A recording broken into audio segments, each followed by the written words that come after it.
BrightRock believes that with every change in life comes opportunity. The World Economic Forum puts change, its challenges and its opportunities on a global stage.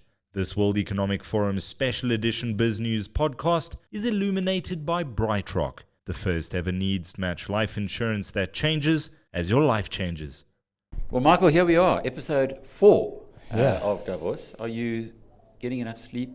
You still feeling pretty comfortable with being alive and awake? It's a long walk home in the evenings. Oh, shit. Tell us the story. What time did you get home last night? It was after midnight. The shuttle had given up a little bit earlier, but I had a fascinating evening, which we'll get into a little bit later. So I came through to the media center, which is incredible and stays open almost 24 hours a day. I think it actually does stay open 24/7. So I was able to come here and download the sound and the video for one of the interviews that I did last night. And then every evening, have you noticed something in particular? What happens every single evening here? Well, it rains. And it rains and it's cold, eh? It's about 5 degrees. No, it was insanely cold. Yeah. This is supposed to be their summer. Okay, now you wait for January. No, thank you. A guy I was talking to yesterday said he had an interview that they recorded the time, and it was minus 45 in January, in the January Davos. Obviously not now, but if summer you get down to 5-6 degrees, you must know it's pretty cold. Yeah. But we got lots to talk about today. I'd like to kick off with the South African, maybe one of the few stars from South Africa who's on the program, Patrice Motsepe. And he showed where his true passion is. He moderated, I've never seen him do this before in the many years I've been here. He moderated a panel on sport as being a unifying factor. And Patrice himself, he was sitting next to Infantino, who's the head of FIFA. Now, I got the feeling that he's likely to replace Mr. Infantino when it comes around next time. They are very close. They get on great. Patrice has got a business with tens of thousands of employees. He's built it up as an entrepreneur. He's now ready to really follow his passion. So that was one of the things that came out of it. Another thing that came out of it was the star pulling ability of Davos. We had Mendy, the goalkeeper from Chelsea. I think he plays for France. He was in the panel. One of the greatest football players of all time, Ronaldo, not the latest one, not Cristiano Ronaldo, but the original Ronaldo, twice World Cup winner. He was looking rather beefy, and as one does, had to look twice as to who was on stage. You did, yeah. And then Arsene Wenger, who was the great coach of Arsenal. And I want to just share a little bit of what he said, because I think that resonates right across the board. He said that a good coach, a job of a good coach is to get the best out of the people who he's coaching. Okay. How does he do that? He's an observer, and he communicates what's next for them, which I thought was a fantastic approach for business people as well. You have as a coach, you have talented people who work with you. You watch, because they have a lot of learned behaviors, he said, which sometimes have to be adjusted. And you communicate with what's next for them.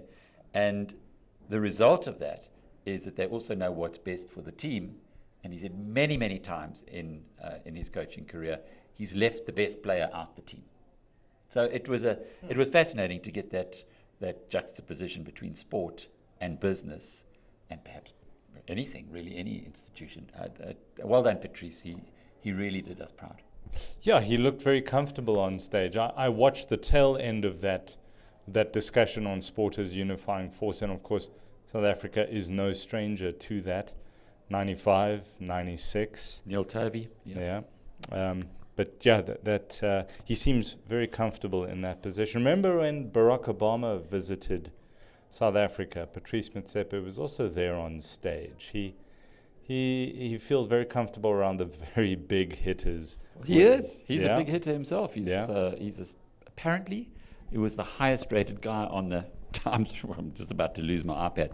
The Times of London list. Their rich list they bring out every year. I'm sure he's not too thrilled to see his name there. But anyway, he was the the top-rated African there. So Patrice is, and you know what? I just kind of put this on the record. I remember interviewing Patrice in 1997 on radio, and he was a lawyer. And he was a lawyer who had just done a deal in buying the old deep-level mines from Anglo-American. Yesterday we spoke about Anglo-American blowing it on their coal assets. They did exactly the same on their gold assets. They sold them to Patrice, who had to take huge loans, and we might never have heard of him again if it hadn't worked out, when the gold price was about $280 an ounce. I think it went down to about $270, and then it started going up.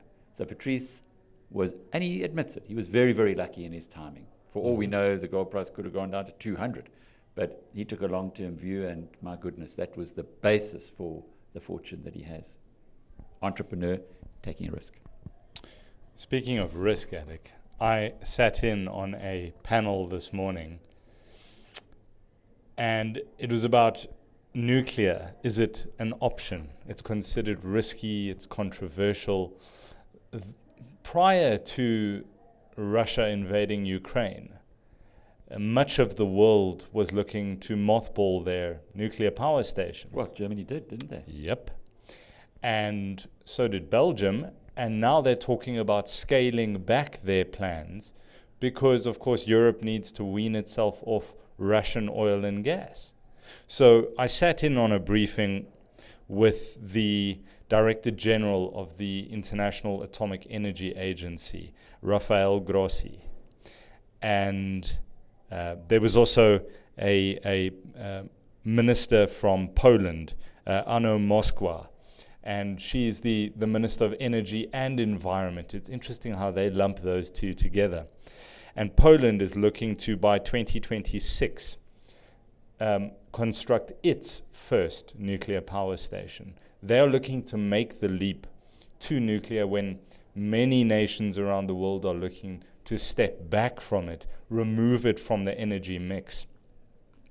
Now, of course, the conversation that I had with Karen Morn, the journalist who wrote the book Nuclear Inside South Africa's Secret Deal, that this memorandum of understanding, pretty binding, the court found, that tied South Africa into a nuclear deal with Rosatom, the Russian nuclear agency.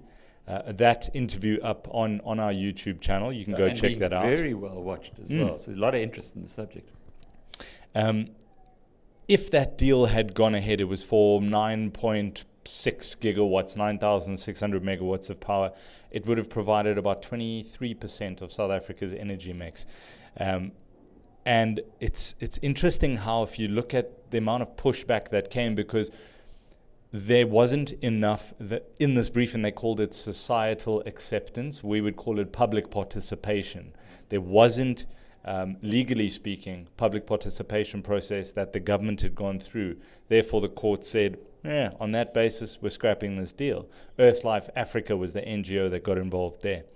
In Poland, Alec, what do you think the percentage of Poles is who are in support of nuclear? Just take a wild guess as a percentage. Depends on how well they've done their marketing. 50%, 60%?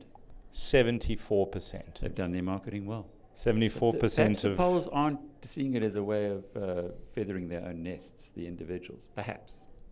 So the Polish minister said, we need to choose, and it's an enormous decision, between Russian gas and nuclear at this stage. That is the decision. That is the point at which they find themselves, and they said the decision for us at the moment is obvious. And some comments from the International Atomic Energy Agency, DG. He was saying nuclear is already 25%. It's a quarter of Europe's energy mix at the moment. And it's not a panacea, but the way that the regulator, the agency, sees it is part of the energy mix of Europe as the world looks to transition to other greener technologies. He's putting his hand up saying, hey, very little to no CO2 here from nuclear. Of course, there are concerns around safety and so on, but they're there to sell nuclear, and they did that quite successfully in this briefing. It sounds like it. I was having a kind of a on the sidelines. I've had a few really interesting on the sidelines discussions, not for the record, and certainly didn't have any recording equipment around it. But one of the people that I spoke to is the CEO of the Development Bank of South Africa, and he was going on about the Northern Cape and how the Northern Cape has got the opportunity to really pump through a lot of our energy needs in the same way as we've seen Namibia here. And they're looking at this green hydrogen as the Germans are behind them in a big way. But isn't it interesting, Mark? You come here and you see how the world is interconnected, and we're all dealing with similar problems, but not quite as bigger problems as we know from the Ukraine war, as they are here in Europe. I had an off-the-record session with a very senior guy from the EU. I mean, almost the most senior guy in the EU Parliament, and I put the question to this diplomat. What do you call them? Bureaucrat, I suppose. The Ukrainians tell us that Russia is getting more for its gas from the EU than it is spending on the war in Ukraine. That is true. So I think I said that on Monday. Is that so? Then you take it one step further. The Americans, so it's like a loop. So the EU is paying Russia, who's then invading Ukraine, who are now being given weapons by the EU and the United States, which money is going into the pockets of the military companies, the defense companies.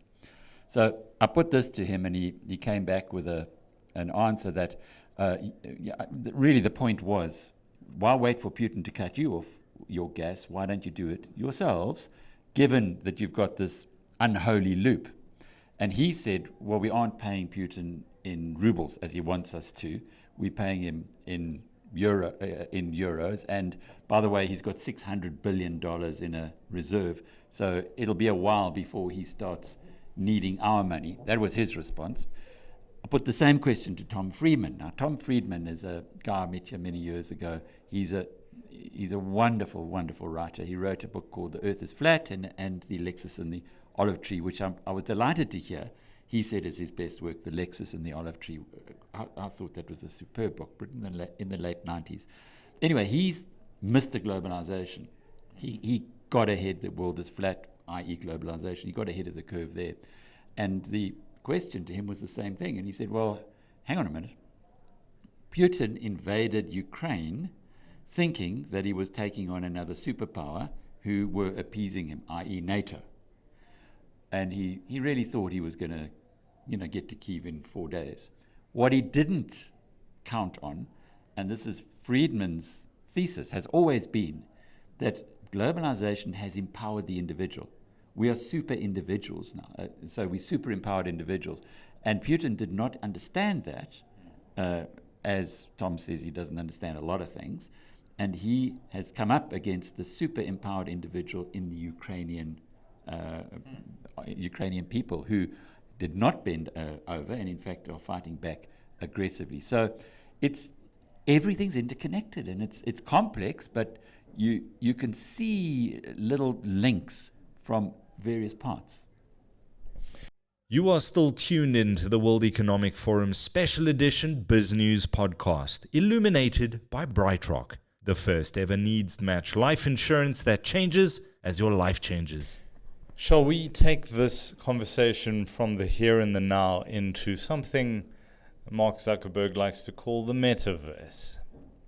I sat in virtually. I wasn't able to make it into the session. Shaping a Shared Future, Making the Metaverse. You were there, Alec. Yeah, I was.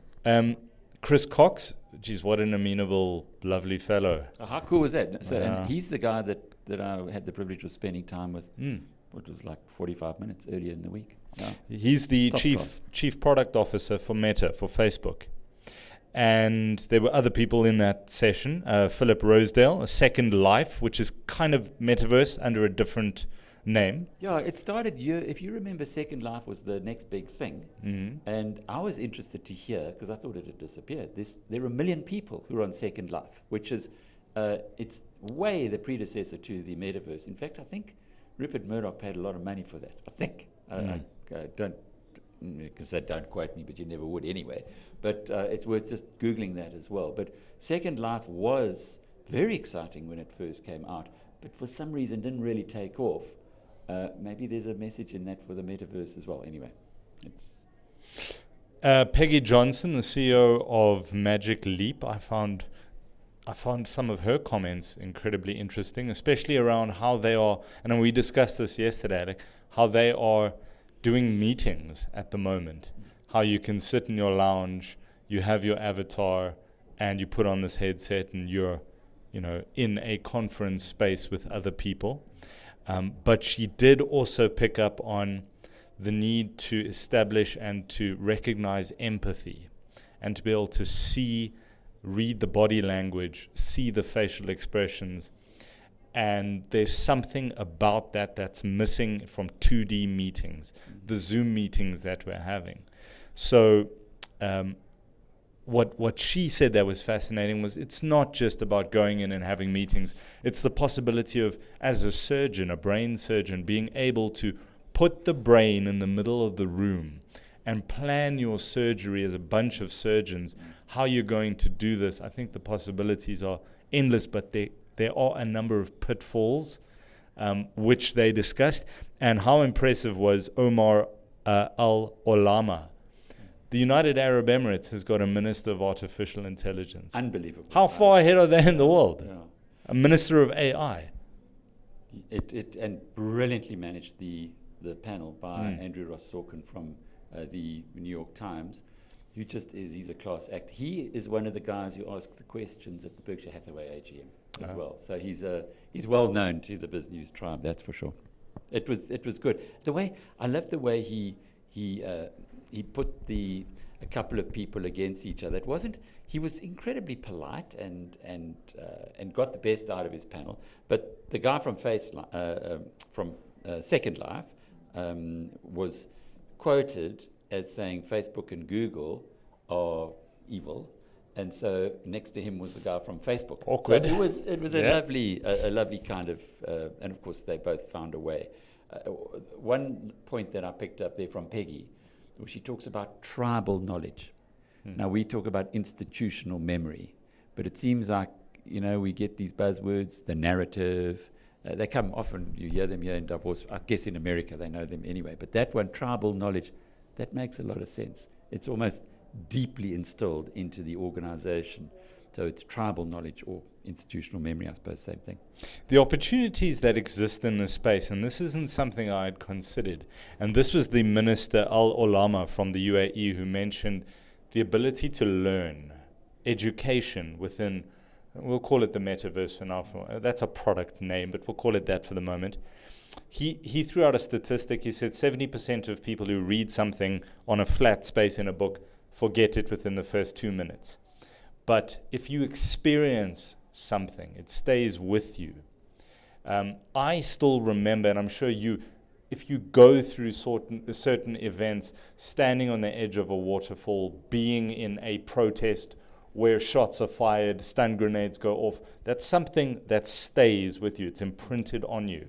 And it's almost like if you put that VR headset on, of course it's real life, but if you were to take children through that process, not the exact same experiences, but you give them an opportunity to learn in an immersive way, how much more are they going to retain? A book played out in front of you like a movie that you could be a part of in a sense. The abilities for education are endless. But who was it? Was it Chris Cox who said there has to be a set of norms, standards for how you act in the metaverse? Who's going to enforce that? And they got a panic button. So if you get the wrong person coming into your room and you want them out, you can actually press a panic button. So it's like real life. It's going to, and of course it's at its early stages, as we were talking about yesterday. Coming back to Africa, I did go into a session, I think the only one on Africa, and there the person who kind of stood out by far was the Prime Minister of Cote d'Ivoire, Patrick Motsepe. And he started off by saying, we need to put the private sector first. And I thought, oh my goodness, have you just discovered that now? But he went further and further and further in citing examples of where the private sector has been put first in various parts of the world, and how that's the only way you can add or create wealth. So it was almost like, oh man, if I could have got Cyril's cabinet and lined them up in the first 2 rows and asked the Prime Minister of Côte d'Ivoire to give them a lecture, or indeed just for them to share his understanding, I think we'd be a better country. Watch these guys. Other parts of Africa they've gone through the difficult times, and they're now kind of clicking to what really makes the world work. More than that, some of the politicians, as in this case, are invested in an alternative future. That can only be good for the continent. Alec, lastly, from my side, I attended this dinner last night. It's called Unlikely Alliances. And that's where I met George Vredenberg. I was going to go with Vradenberg, but he's an American, and Vredenberg. And he's the founding chair of the Davos Alzheimer's Collaborative. It's a brand new global initiative that's looking to pump a lot of resources, academia, research, clinical trials into ultimately defeating Alzheimer's as a disease. And the current figures, I asked him about 50 million people currently suffering from it. If you extrapolate that to family members, caregivers, and so on, it's hundreds of millions of people that are laboring under this burden. And those are all people that cannot be productive members of society by no fault of their own. But he is trying to push as much knowledge, research, findings into a field which has traditionally been very skewed towards white Europeans. That is where the research has been done, but it affects the world, and it affects African populations more so than white Europeans. So it's interesting that they're going to be starting their clinical trials and their research in East Africa. They've partnered with a university in Kenya there. And the figures, the global cost of Alzheimer's to the global economy, currently $1 trillion. And in the next decade or so, $15 trillion. It's huge. He calls it the pandemic we know is coming for a certainty. He said all the budgets are currently going, as they should, towards battling COVID-19 at the moment. But he says governments from around the world need to start taking out their checkbooks because we need to get ahead. He says it's the only way to beat this sucker is to get ahead of it now, but in a collaborative way, as the name suggests, try and get ahead of what is coming as we, as human beings, are living longer. We're an aging population. Alzheimer's is one of those problems we're going to have to learn to live with or beat. And for context, the South African GDP, in other words, every rand spent in South Africa in a year is $350 billion. In other words, 1/3 of what Alzheimer's is costing the economies. Yeah, in South Africa, we don't really pay much attention to these the mental health issues. In Europe, as you mentioned earlier, it's a big thing, but it's about time that we looked at it. And just to close off from my side, I had, sometimes they have on the program some really interesting guys in one-on-one interviews. And yesterday, Satya Nadella, late yesterday afternoon, the CEO of Microsoft, was in one of those. And then today, the most impressive guy I've seen in Davos for many a year, his name is Alex Karp, and he's the co-founder and CEO of Palantir, a completely off-the-wall thinker. Of the two, it was quite nice to contrast the two. Nadella, polished, he's got all of the messaging, 100%. Microsoft probably got a huge PR team that makes sure that he doesn't say a wrong word. He was interesting, as you would imagine. The guy runs a big group like that. But Microsoft, steady as she goes, and you can see the way that the company continues to perform over time. But where I'd put my money would be on Alex Karp and Palantir. I've done a bit of research into it, and I like the business that they're in. They're in the data business. They're in the business of helping governments to protect themselves by using data, but in the same time, they retain the privacy of the data for the individual. So, and of course, the progressive media don't like this at all, and they certainly find it distasteful and have been going at Palantir for a long time. But the more study I do of this company, the more insight I'm getting from their business model, the more you can see that they're playing a huge role, not least in Ukraine. He couldn't say anything about Ukraine, but you can be sure that they're in there. And when you are investing in a new technology in a company that's at a stage like Palantir is now, where it is profitable, he said, on the way they measure, they made 420. He said, if you can imagine that you are producing lemonade, then if we produced lemonade, we'd make $420 million in the past financial year, whereas the accounting way of doing it says they aren't yet in profit. Anyway, he's quite happy that free cash flows are going in the right way. They have 5 major products, and each of them took 5 years to build to get to the stage where they are now.